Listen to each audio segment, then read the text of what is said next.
through 12, we are holding our 12th annual family retreat at the YMCA's Camp Bernie in Lebanon, New Jersey. That registration deadline is May 18th. I know they both seem so far in the future, but those dates will be here before you know it. Now to the introduction of tonight's presenter, Dr. Brian Friedlander. Dr. Friedlander is an associate professor of education at the College of St. Elizabeth in Morristown, New Jersey, where he coordinates graduate programs in special education and teaches undergraduate and graduate courses in assistive technology. He is passionate about using technology and has taught thousands of educators how to utilize the tools and methodologies of mind mapping to improve learning in the classroom. Dr. Friedlander consults and has a private practice in the area of assistive technology, working with schools and parents to find innovative solutions to support student learning.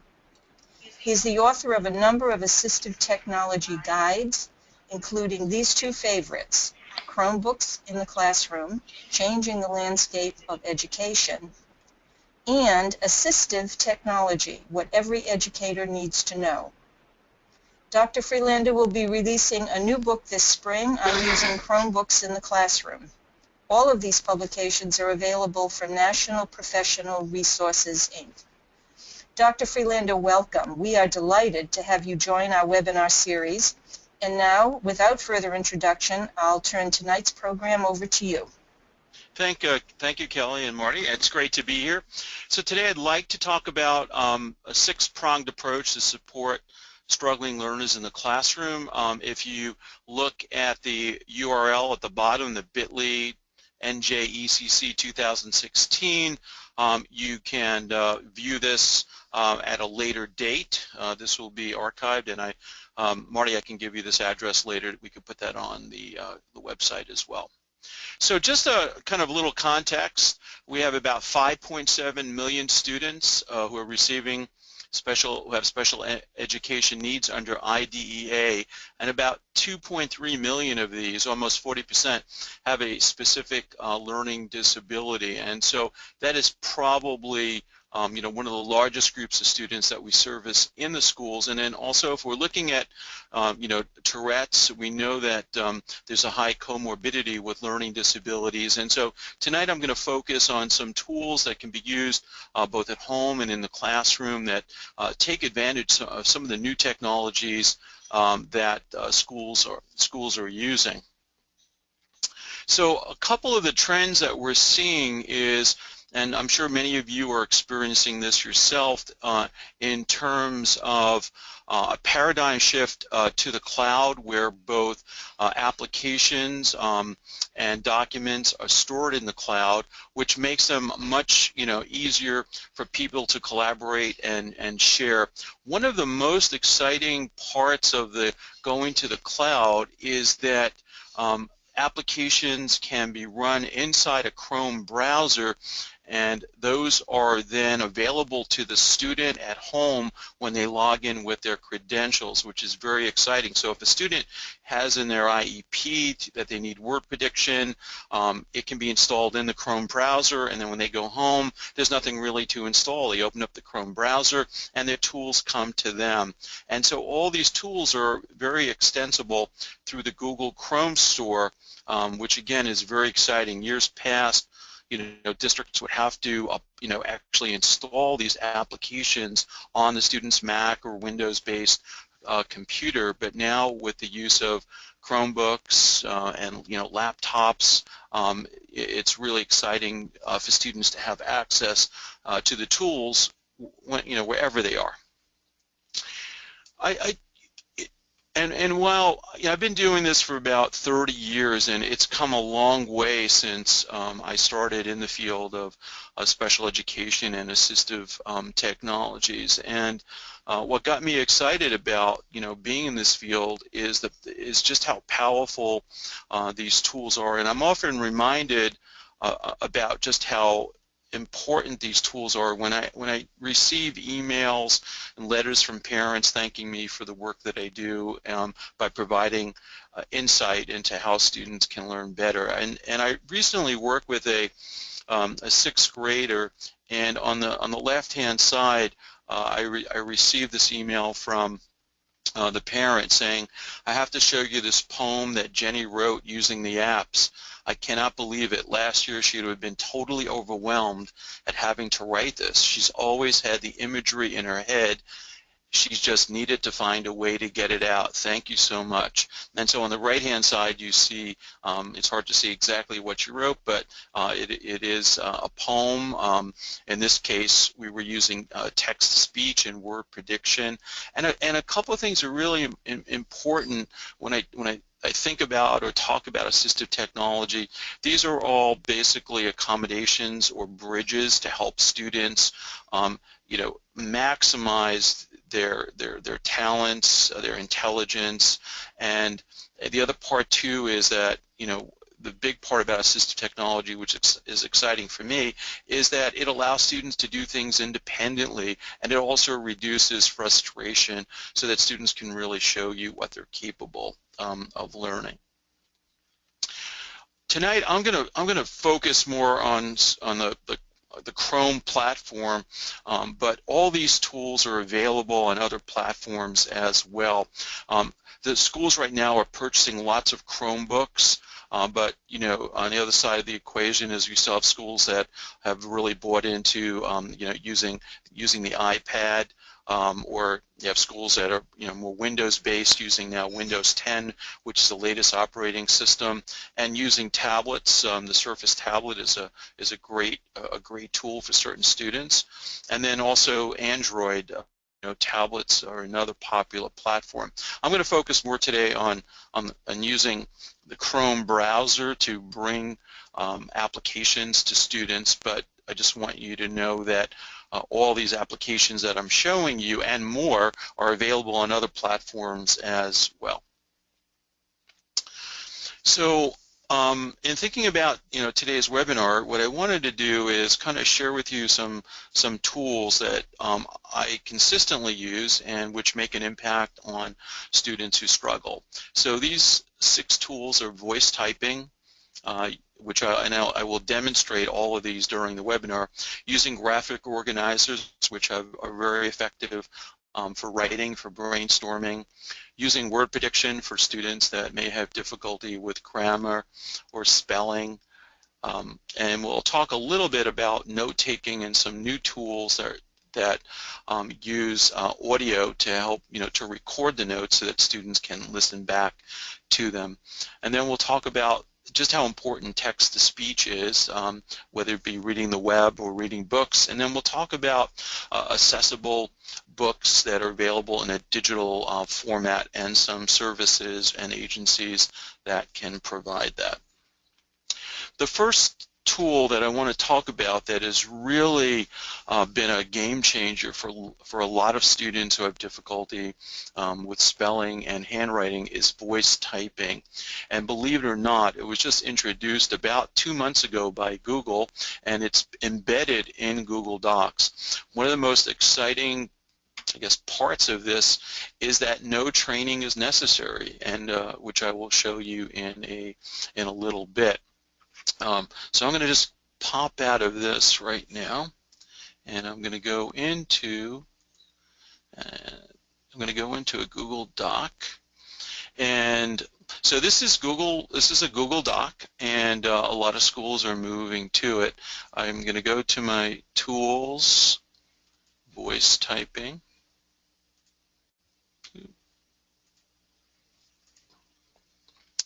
Oh boy.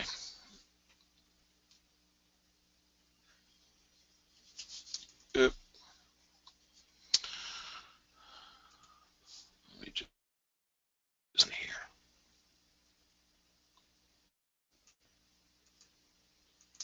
I'm stuck here. Let me see. We'll go back.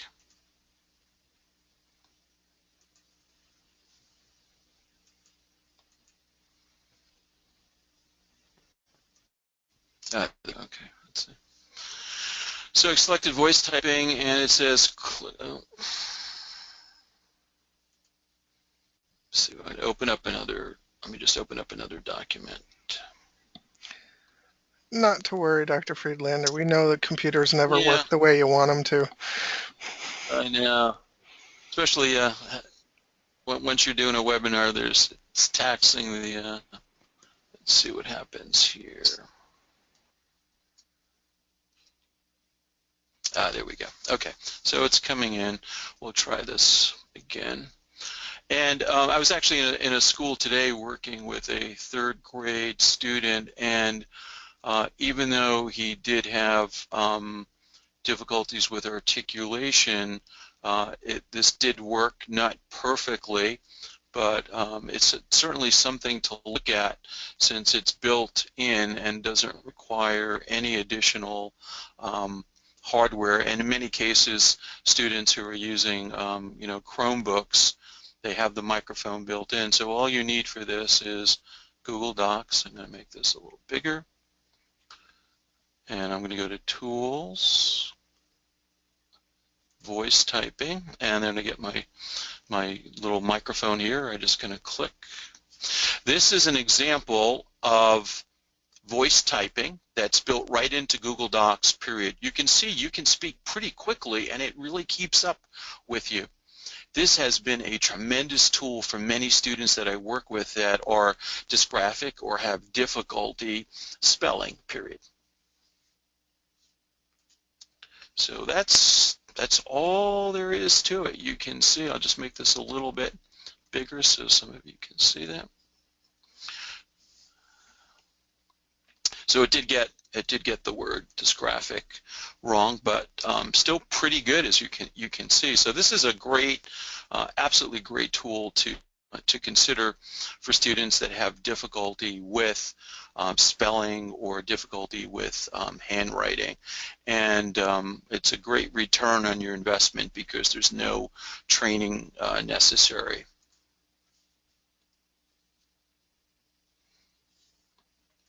I'm not going to go into full mode. So that was voice typing.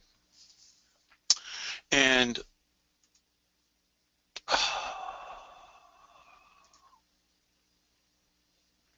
there we go. Okay. That was, it's going to reload. Okay. We'll let it do that.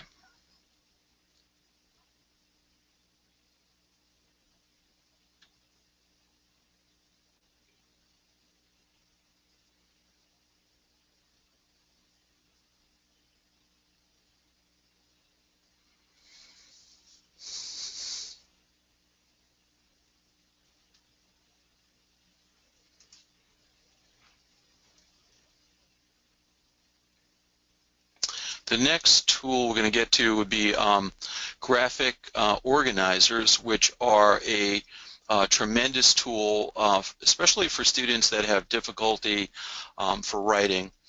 Graphic organizers have a long history of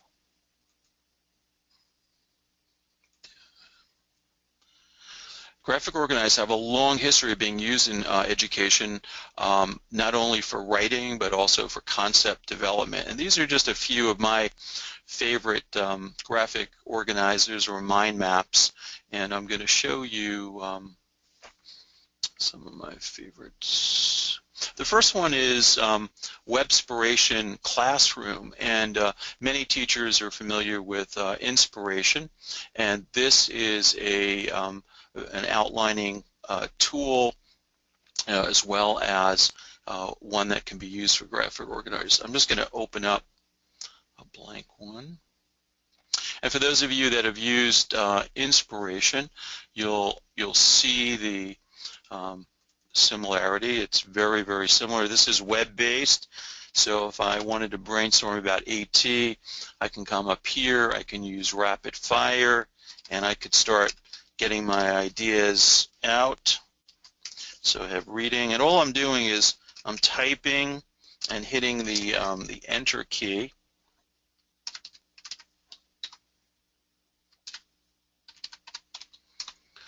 And I can always move these around.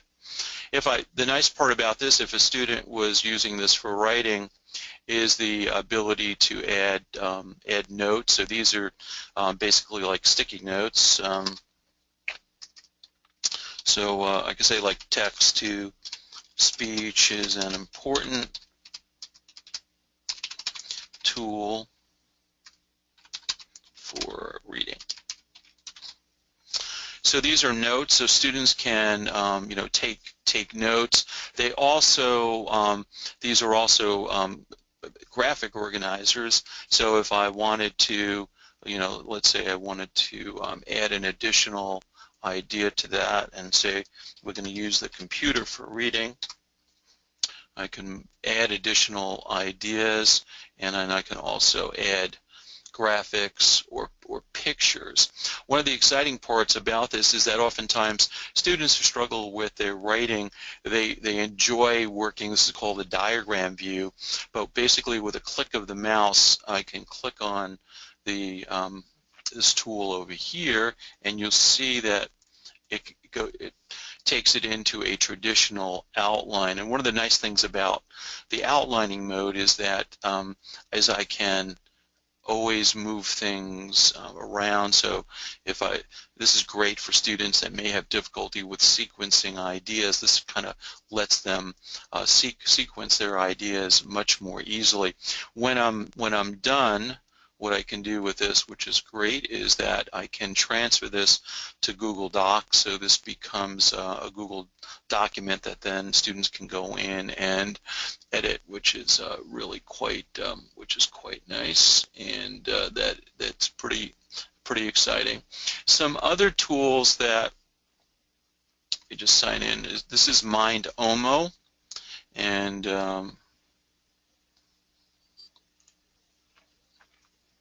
use a password. This is MindOmo, and this is a online mapping application. It's processing my request, and there's a lot of these tools are free, but they have limitations, and they kind of require a subscription. And I'm just gonna, let's see if we can, let me see if we can get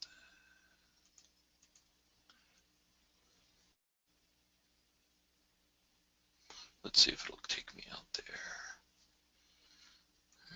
I think we'll pass on this one, but it's in my my slide deck. So that's MindOmo, and again, MindOmo also is a graphic organizer, but also allows you to do what Inspiration does and quickly go into the outline mode, which is really great.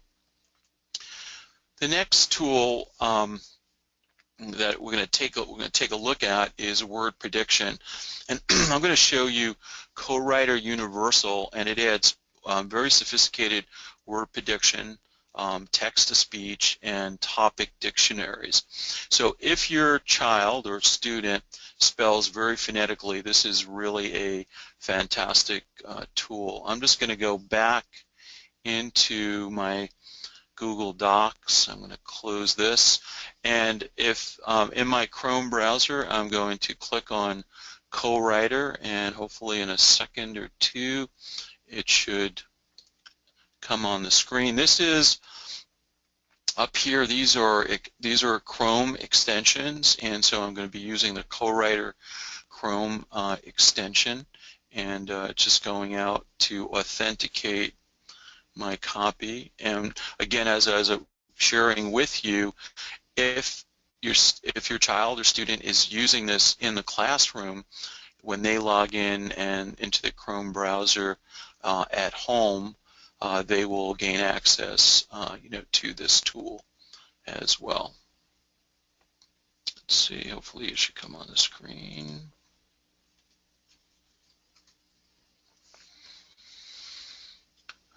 Kind of burdening everything with the having the, let's see.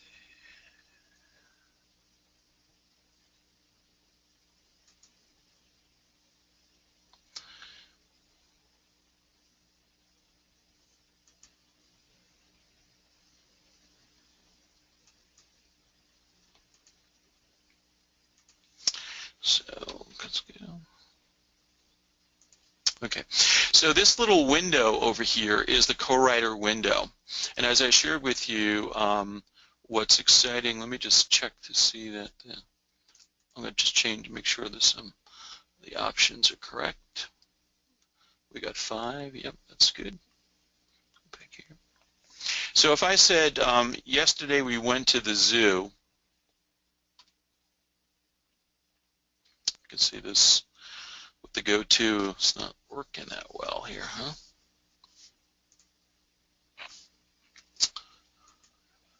There we go. So it just started to predict. You'll notice it may be hard to hear, but if I'm also a student that not only has difficulty spelling, but also reading, if I were to just hover over it, it would read each of these words, and I can select it with my mouse. Yesterday I went. I just typed the W, and I can type that. Went. You'll notice too, because it's a high frequency word and this has grammar support, it automatically predicted to. I went to the zoo. The is there, and I'm just typing the letter Z. The other part too, you'll notice the numbers running down the left-hand side. Students can also type the word by, in this case, zoo has a number 1 next to it. I'm just pressing the 1 key, and it popped it in. It's hard to hear, but it would now also read the sentence to me. But if, like I said before, if I spell very phonetically, I saw,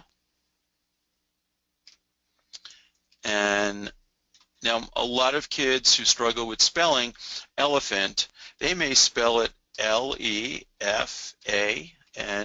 and you can see that elephant gets predicted because Co-Writer Universal has some tremendous phonetic algorithms that it uses. And again, if we weren't in this webinar, you'd be hearing the program actually reading each of the words.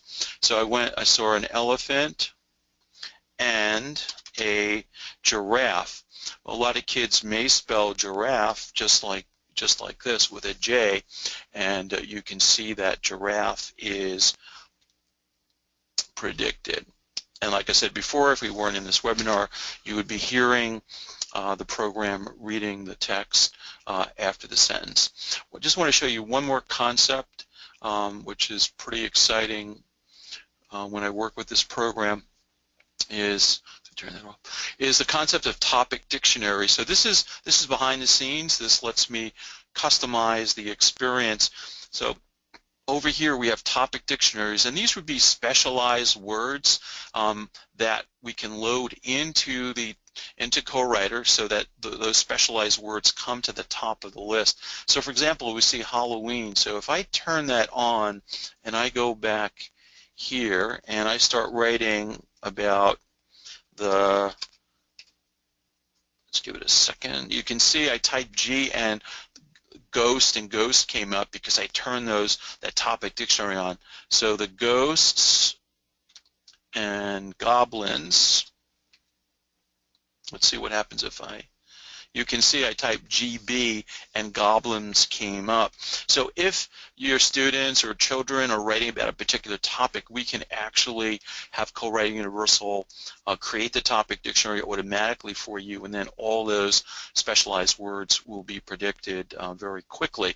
So for example, if a student's reading a book like The Outsiders, we can load all those specialized words so the names of the characters come up right to the top of the list. So this is a very, very powerful tool for students who have difficulty with spelling. I'm going to turn that off and go back. So I don't want to make sure I don't miss anything. So that was Co-Writer. There are a number of other word prediction applications. This one is actually called WordQ, and this is this kind of acts almost like its own. It's a mini application, but it's running in the Chrome browser. So as I type, let's see, you can see at the bottom and it also puts the word in context.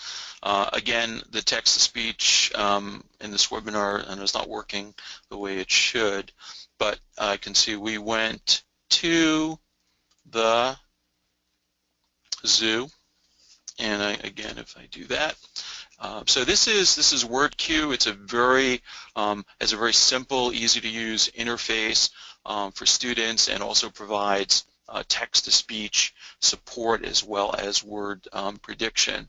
And this runs in the Chrome browser as well.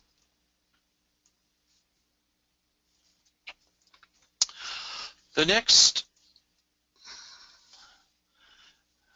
when I originally planned to do this presentation, I actually had 5 tools, but I decided to add some more tools in the area of note-taking, which is certainly an important area to take a look at for students, especially middle school, high school, and even beyond in college.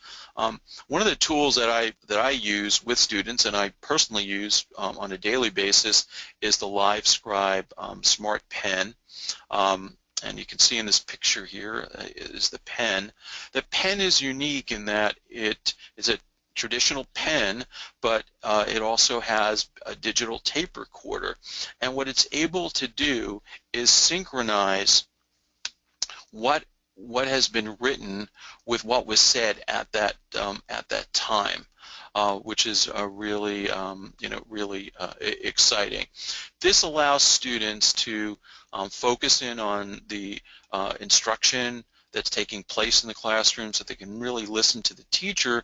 And one of the strategies we often teach students when they're using the LiveScribe Smart Pen is that they can just write down keywords, which then enables them to go back at the end of the day, tap with the pen on the keyword, and then the audio will queue up at that point in time. So imagine that you're in a history lecture and you're talking about the Civil War and you're talking about the North and the South. So the teacher starts talking about the economic environment in the North, and the student just writes on the page, North economic. And then a couple of minutes later, the teacher starts talking about the South and economic situation, and the student writes economic South. And then when they come home, they could just turn the pen on, tap on the word North, and it will cue the audio to that place in time when the teacher was talking about that particular topic. So this is a very powerful tool in the hands of the student, especially those students that learn best via listening. And it's also an important tool for transition. A lot of colleges are now handing out LiveScribe Smart Pens in lieu of traditional note takers, which they did in the past. Another tool that is on the horizon from a company called Senescent in the UK is Audio Note Taker, and it's a really innovative tool and that can be used to record notes in the classroom. Imagine that you're in a high school, maybe science or history class, and the teacher uses, let's say, a PowerPoint deck. So if the teacher provides the student with a PowerPoint deck, imagine a table where down the left-hand side you have a thumbnail of the PowerPoint slide, and then you have some other tables, and one of the rows you can place the cursor and click a record button, and it will record basically audio chunks. Just imagine that when a teacher talks and they take little breaks, that they're basically little bars or chunks of audio. Once the student learns how to use this application, they can actually tag the audio chunks. So for example, if the teacher were to say, this is important material for the test, they could, on the computer or on their iPhone or Android phone, they could press a number key that's associated with something that's important, that's going to be on a test, and what it will do is it will color code the chunk of audio. At the end of the lecture or the end of the week, the student can go through that the audio notes, and pull out all those audio notes that have been tagged as important information to appear on the on the test. When I was talking with Marty before, I was explaining that one of the challenges when working with some of these newer technologies is that the technology has superseded, in certain cases, school policies with regard to audio recording. So I've had some situations where some schools are very receptive, and it's made a world of difference for students using these tools, while others have not been as receptive and have policies that don't allow for audio recording. But these are very powerful tools, and tools that can be extremely helpful for students that have difficulty paying attention, taking notes. And again, it's another tool that allows students to be independent in the process of taking notes, and not dependent on anyone else for that matter.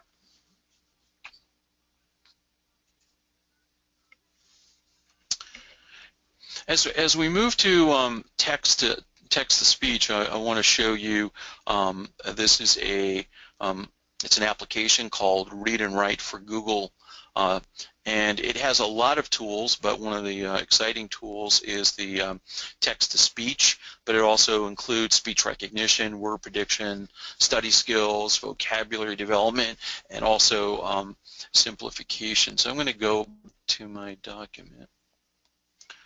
And the Read and Write for Google Chrome is this looks like a little jigsaw puzzle, and when I click on it, the menu drops down, and now I have my tools. This is the reading tool, the play tool. When I click on it,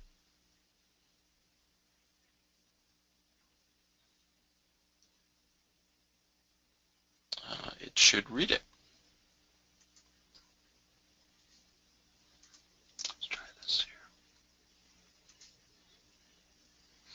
Let me just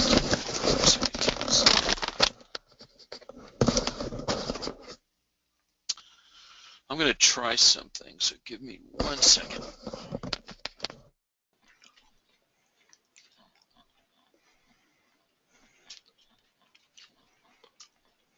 An elephant and a giraffe. So you can see that. Ghosts and goblins. So hopefully you're able to hear that, and you can see that it also will highlight. Let me try that one more time. Yesterday I went to the zoo. I saw an elephant and a giraffe. So that's text to ghosts and goblins. That's text to speech, and it's an essential tool for students who have reading challenges, reading difficulties, even students who where English may not be their primary language. Today I was working with a third grader, and using the text to speech, he was able to identify and realize when he left out words or when words were spelled wrong. So this is an essential tool. Many schools are standardizing on Read and Write for Google Docs, but even if you're not, you can download this. There are certain premium features that will go away after 30 days, but the text-to-speech tool would still be available, to you. And this will run on Chromebooks. This will run on Macs and Windows-based computers as well, which is a really nice tool. There are some other tools built into this, so students that, again, may have where English is not their primary language. There's also a picture lookup. So let's see. So you can see that you can actually look up pictures. So for ELL students, this could be a great tool. There's also a dictionary tool. So if I click on that, and with text to speech. Noun. A large animal with gray skin and a long trunk. We went to see the elephants in the zoo. So it has a dictionary, it has the text-to-speech, and it also has some study skills with using highlighters as well. So this is a really, I guess, exciting tool. As I explained, it's now possible for your students or children to have this available to them, not only in the classroom, but when they get home, to open up their Chrome browser and just have this tool appear. It almost sometimes appears to be magic, but in fact that's what happens. They log in and all their tools appear for them, ready to be used, which is really great. So that was Read and Write for Google, and let's see.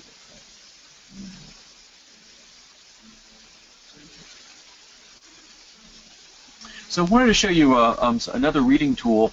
This is called Snap and Read from a company called Don Johnston. And Don Johnston's been creating tools like this for many, many years. I'm going to load that here, and I just want to see. So I just clicked on this, and let me see if I can move this away. And when I did, this panel opened up over here. These are my reading tools. I'm going to make this a little bit bigger. And let's see, click on my reading tool. And this is all. Ford's beginnings were perfectly ordinary. He was born on his father's farm in what is now Dearborn, Michigan on July 30th, 1863. Early on, Ford demonstrated some of the features, qualities. So you can see it has text-to-speech. I'm going to turn this over. I'm going to use this tool, which is a text leveling tool. And what I'm going to do is going to go back. So you can see it has the word characteristics. And this tool is really great for kids that may struggle with some of the vocabulary, because you can see that as I click, the word characteristics was the word that was in question. When I click on it, it changed to features. You'll notice that down here there are certain words that have been italicized that and so with this tool, the other part too is you also notice that I can change the language. So if you have a Spanish-speaking student, it will also you can see actually change the word and put it in their language. So this is a really interesting tool. It's called Snap and Read, which not only provides students with text-to-speech, but it can also level the text, making it a bit easier to the students to understand and improve their comprehension. I wanted to show you this screen.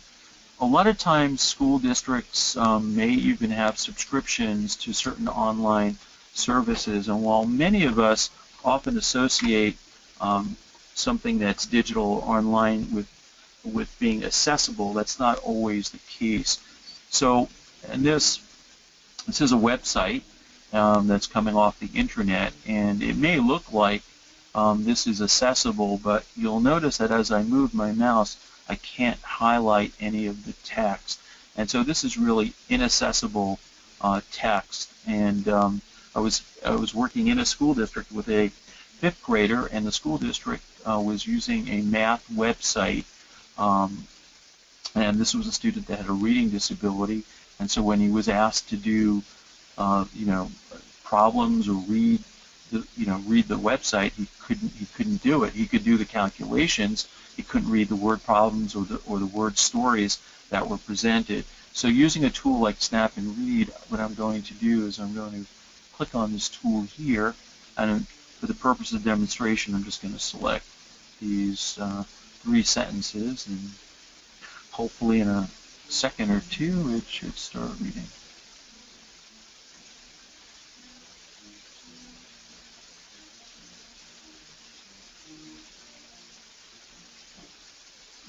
When Marco Polo wrote about his travels in the 1300s, he inspired people all over Europe to explore Asia and to discover its riches. A Scottish missionary. So this does what we call optical character recognition. This is actually a screen that was built in Flash, and a lot of publishers do this. They make it inaccessible because they don't want individuals to be able to copy the text and paste it. So using something like Snap and Read as a reading tool allows it to look at the configuration of the graphic and convert it to a document that can be read. So again, this is called Snap and Read, and this is text-to-speech tool. It's built in to Snap and Read that allows students to read inaccessible text. So what I'd like to do is share with you two different organizations. One is Bookshare, and Bookshare can provide digital books for students with a print disability. And a print disability is one in which a student is visually impaired or blind, or a student that may have significant motor disability that would make it difficult for them to turn the page or carry a book. And we can install the Bookshare web extension right within the web browser and then have a book being read. So this was a book that I loaded from within Bookshare, and this menu bar here is the Bookshare web reader. It again loads right within the Chrome browser, so this will work on Chromebooks, Mac laptops, Windows-based desktops and laptops, and then all your controls are here. So if I were to click and hit the read button. The hare tried to get through the fence. It was too thick, and she turned sharp round to make for the road, but it was too late.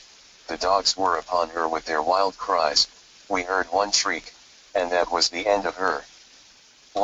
So this uses these are digital books.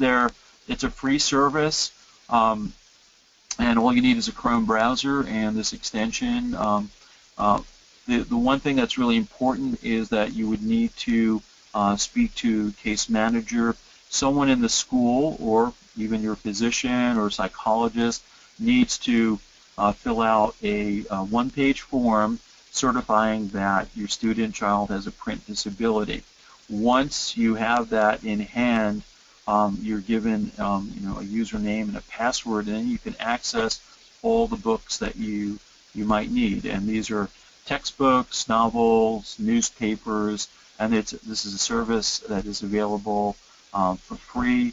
So I would certainly recommend that you take a look at this service for your students or children for that matter.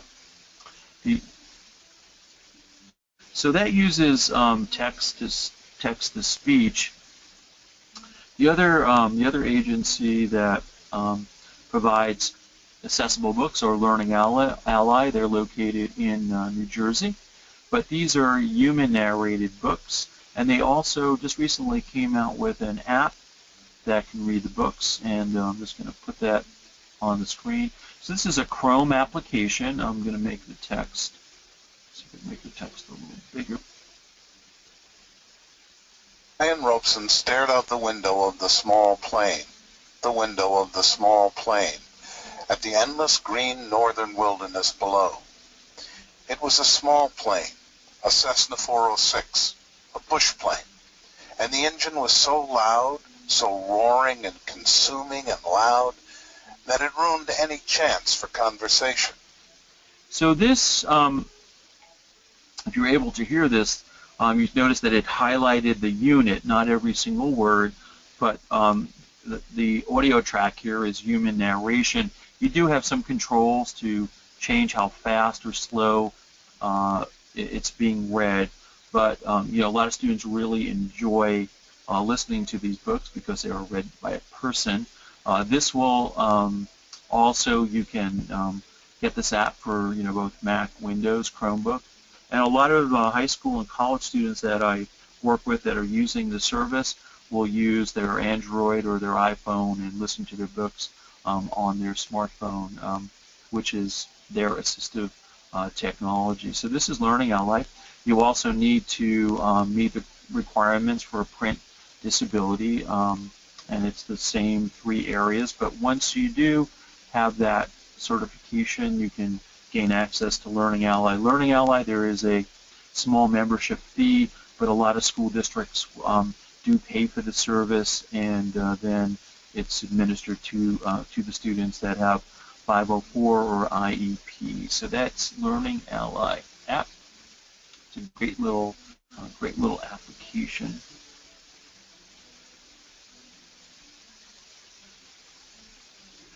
So what I like to do is, hopefully you'll be able to hear this and it will run smoothly.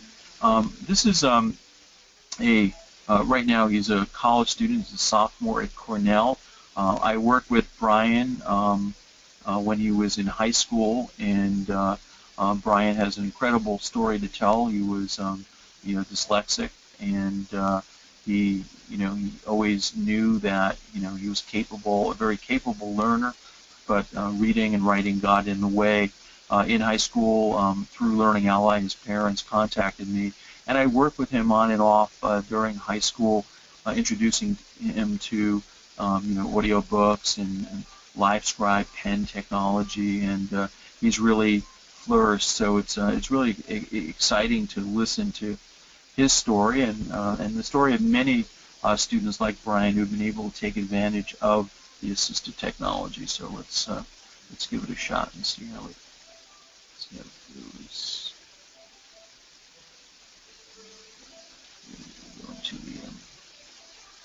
It's thinking. There we go.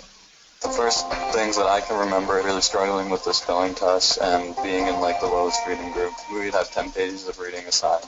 But just getting through like that one page seemed like almost impossible.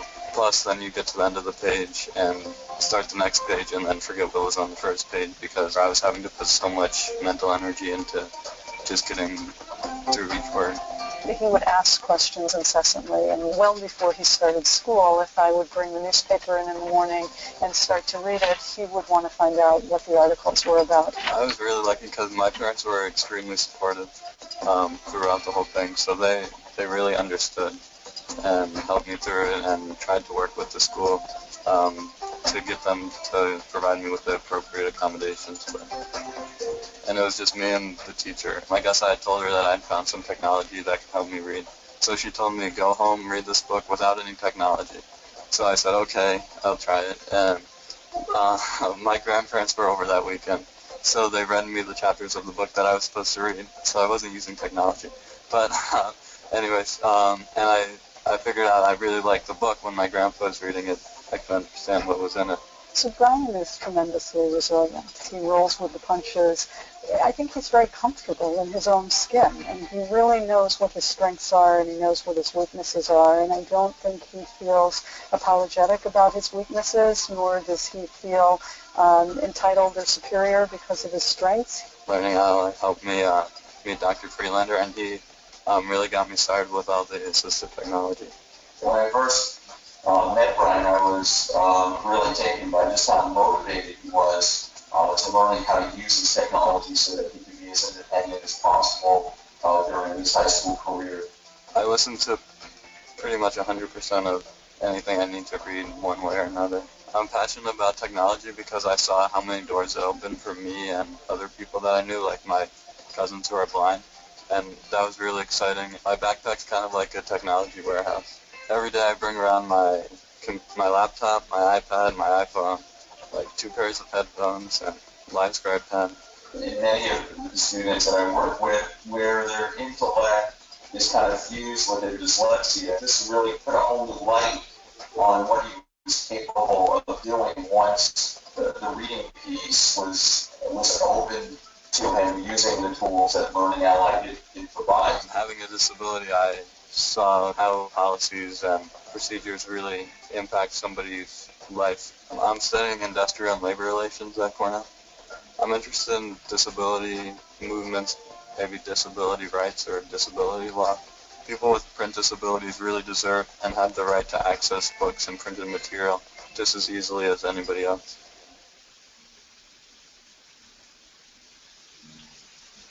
So that's Brian's story, and certainly the story of many students who have challenges with learning. So before we kind of wrap up, just some final thoughts. I think it's important, whether you're a parent or an educator or an advocate, to consider how your students can benefit from assistive technology supports. We kind of barely scratched the surface of all the tools that are out there, but even in the course of the last couple of minutes, you saw how tools such as graphic organizers, word prediction, maybe even some of the audio note-taking tools, or even the text-to-speech or the voice typing could really empower your students to be able to show their teachers what they're capable of doing. And certainly these are productivity tools and efficiency tools. It's important, if you saw anything tonight that you think might be appropriate for your child or student, to speak to the case manager, have a dialogue, say, hey, I was in this webinar tonight and I saw something called word prediction, and I really think this is something that my child would benefit from. So begin that dialogue, have the conversation, and certainly, definitely, during your annual review, consider the use of assistive technology, for your student, and if it's appropriate, write it into the IEP. The other thing too is that one of the best ways to see if the tool is going to work is to plan a trial. So speak to your case manager and plan a trial of using word prediction, or plan a trial of using audio books, and see what happens with regard to the students' engagement and their comprehension of the material. So thoughtful and systematic trials of assistive technology are just a great way to figure out if something is working. And in many cases, it may not require a formal evaluation. If you do find some tools or strategies or both that are effective, included in your child or student's IEP, and spell out what has been effective and what tools have worked really well. In addition, it may not seem like a lot, but a lot happens in the field of technology very quickly. So it's important to kind of keep updating and checking in with those folks like myself, or even if you go attend conferences to see what's the latest in the field, because things are every day things are coming out that could be helping your students or your children. So keep up with folks like myself and others that could help you keep in touch with the latest information. In that regard, I've included a slide that talks about edcampaccessnewjersey.org. This is a free day of professional development. It's at the College St. Elizabeth, where I teach in Morristown, New Jersey. You can sign up at edcampaccessnj.org, and it's just a great day of professionals like myself, parents, teachers, and even students talking about how they benefit from using the technology. We provide a light breakfast, a box lunch, and we also have some great giveaways that companies provide to us to entice you to come. If you'd like to get in touch with me, here's my email. It's brian@assistivetech.com. I'm pretty active on Twitter as well, and I have an active blog where I review lots of educational technology and assistive technology. So feel free to follow me and find out what's happening in the field. As Marty shared with you, I've been writing about assistive technology for many years. These are just two of my recent guides that I wrote, one on the Chromebooks, using them in the classroom, and my other guide, which both these are very current. They're written in 2015 and 2016, actually. The Assistive Technology Guide, what every educator needs to know. It could be said also what every parent needs to know. These are 6-page guides that are chock full of useful information that are very, very accessible. And then coming this spring with my colleague Mike Murata, we're just finishing up Chromebooks for all learners. since this is the one of the major platforms that schools are looking at, this will be a handy guide for teachers and parents to find out how they can really maximize the use of Chromebooks or even the Chrome browser for that matter. I know we're kind of close to that 8:30 time frame, but I was wondering, Marty, if there were any questions that I could answer. You most certainly have some questions, so I'm going to launch into those right away. Okay, great. Do you know if there is an app available for the Bookshare to use on the iPad? Yes, and the best reading tool on the iPad would be Voice Dream. Is that Voice, V-O-I-C-E? Voice? Yeah, you know what I'm going to do? I'm just going to I'm going to create a quick. Let me just use two things. I'll just type it here. Hopefully you can see it. Voice Dream. Bookshare has their own app, but this far surpasses it. It's light years better than the Read2Go, which is the app that the Bookshare actually produces. Okay, so that's available on the iPad and on PCs as well? It's available for Android. This is available for iOS and Android tablets or phone. Excellent. Yep. Mm-hmm. All right, another question. Is there a screening tool or checklist that you can recommend that a school psychologist or case manager can use to document a need for assistive technology? Probably a good resource. Let me just think for a second. Yeah, they're actually. Yeah, so the if you do a search for WADI, which was the Wisconsin Assistive Technology Initiative, they all their work has, in a sense, sunshined, and so they put it in the public domain, and so they have some incredible resources and checklists that would be great when districts need to consider assistive technology. They have lots of really great checklists, and they're all free. All right, excellent. So, how do I get my child to access audiobooks if the child has a learning disability? Can you talk about that a little bit?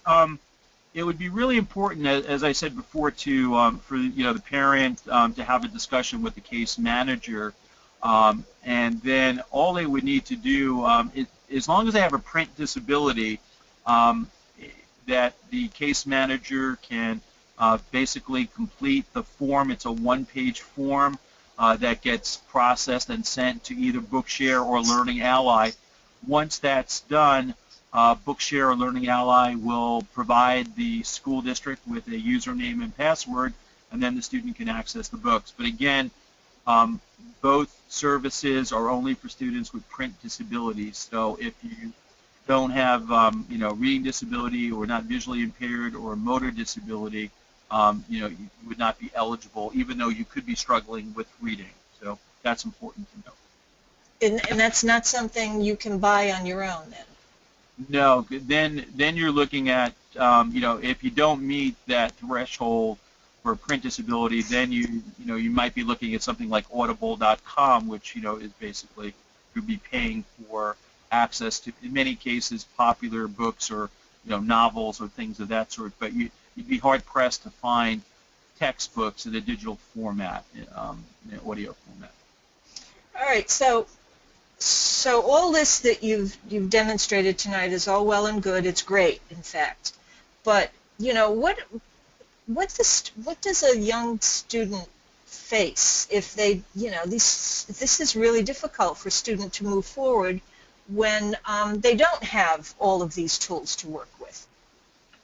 Yeah, I would definitely agree, and that's why I do these webinars, and I do lots of workshops I mean, it really comes down to, in many cases, parents educating educators who may not be knowledgeable about this. And I think that certainly, whether you're a teacher or a parent, you need to advocate for these services. They're really important for building independence, decreasing frustration, and making the curriculum accessible. So it's one of, again, having, a dialogue with the case manager and start the ball rolling. Schools are required to do assistive technology evaluations at the request of parents. It's written into code, and so parents have, that legal doctrine behind them to request it. It would be the same thing if they requested an OT evaluation or a speech evaluation. It's in the code, both federal and state. And so as a parent, if you don't feel like you're getting anywhere, I mean, it's really important to sit down, write a letter and formally request an evaluation. Every school district does it a little bit differently. Some schools may have teams themselves that do the evaluation or do the consultation. Other districts may hire people like myself or consultants to do it for them, write reports. But in any case, it's really important for for parents to write a formal letter requesting an assistive technology evaluation so that it can be proceed the way any other request might be for an evaluation. Okay. Since we're the Tourette organization and we have a question about TS, I'm going to ask that. So, would you cover some aspects regarding the young learner, particularly if Tourette is present and you see a 3 or 5-year-old in the special needs population? How is it best to help use the technology correctly when the younger kids just want to swipe and play games and do fun stuff? So how do you bring them around to doing more serious stuff? I mean, I think like everything else, there needs to be guidelines and set limits. I mean, 3 to 5-year-olds are going. Basically, their work is play. Oftentimes, you may have speech therapists that are using it.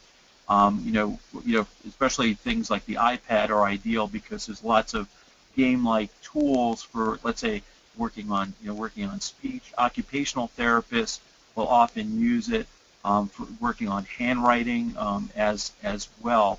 But I think that students need to know that these tools are going to be used for learning, and sometimes sometimes I work with kids who have difficulty with verbal expression, and they may be using an iPad as a communication device, and we have to sometimes have 2 devices, one that's used for communication and one that's used for learning, because we want to make sure the student understands that that these are important learning tools and they're not always used for games and reinforcement. So sometimes we have to be careful in terms of how we're using these tools, so that if the child sees that a tool is only used for reinforcement, they may not want to comply with you, and they may tantrum until they get what they want. So it's important to kind of understand how the tool is going to be used, when it's going to be used, and set limits for it as well.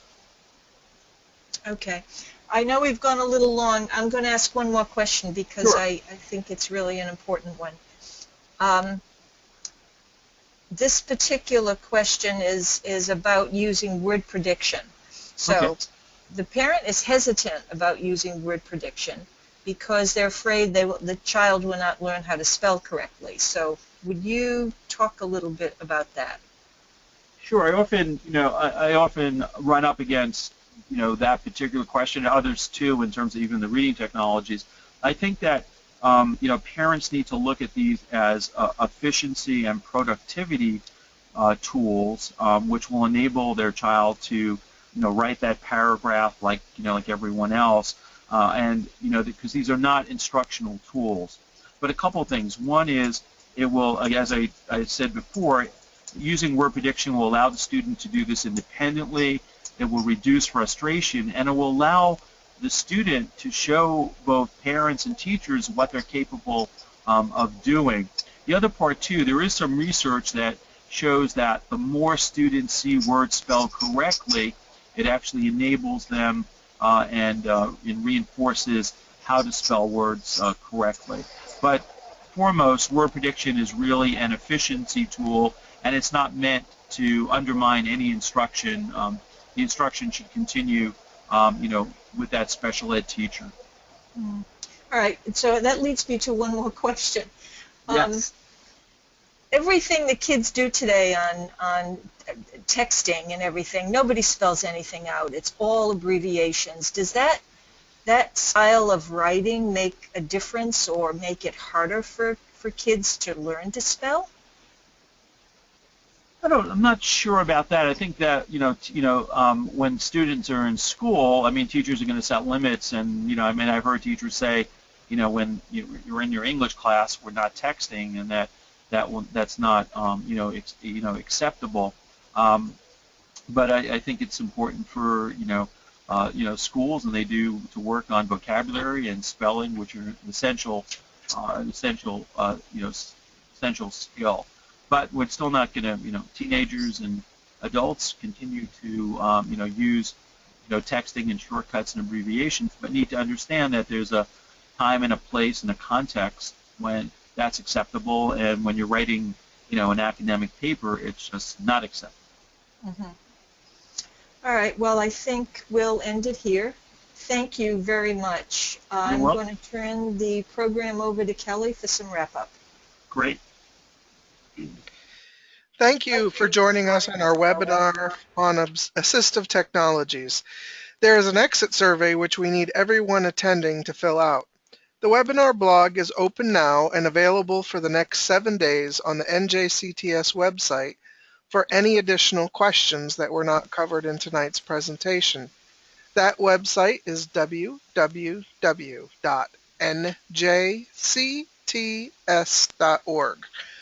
Also, an archived recording of tonight's webinar will be posted to the site. Our next presentation, Behavior Management, will be presented by Dr. Joseph Buonadonna and is scheduled for February 24th, 2016. This ends tonight's webinar. Thank you, Dr. Friedlander, for your presentation. You're welcome. And thank you, everyone, for attending. Good night.